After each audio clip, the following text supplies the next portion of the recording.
C'est ça, Monsieur le Président, notre inquiétude. On sait que le gouvernement songe à travailler sur la question du régime de fonds de pension. Mais le problème, c'est qu'à chaque fois que ce gouvernement-là touche à quelque chose, ça finit soit en augmentation de taxes, en création de taxes, ou bien encore pire, c'est qu'on envoie la facture aux générations futures avec un déficit. Alors la question est claire au gouvernement.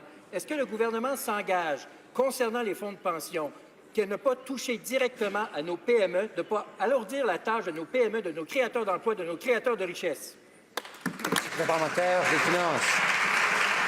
Monsieur le Président, je remercie mon honorable collègue pour sa question. Sa question était claire, ma réponse l'est tout autant, Monsieur le Président. Nous avons commencé en décembre dernier, justement en consultation avec nos partenaires provinciaux, pour justement bonifier le régime de pension du Canada. C'est ça que les Canadiens nous ont demandé, Monsieur le Président, et je suis fier de faire partie d'un gouvernement. Le ministre des Finances va rencontrer les homologues provinciaux dans les prochains jours, et c'est comme ça, Monsieur le Président, qu'on va travailler ensemble dans un gouvernement ouvert, transparent, en collaboration avec les provinces, pour justement bonifier le régime de pension du Canada à l'avantage de tous les Canadiens et les Canadiennes.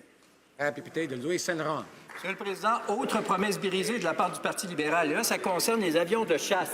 On sait que le gouvernement s'était engagé à faire un appel d'offres. Et voilà qu'on sait maintenant que les dés sont pipés, la décision est prise. Et c'est un impact colossal pour l'économie canadienne.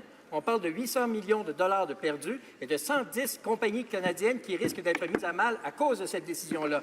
Est-ce que le gouvernement peut s'engager à donner l'heure juste aux Canadiens? Est-ce que le gouvernement peut s'assurer que ces emplois-là vont être préservés? Pourquoi mettre en péril des centaines d'emplois de haute qualité au Canada?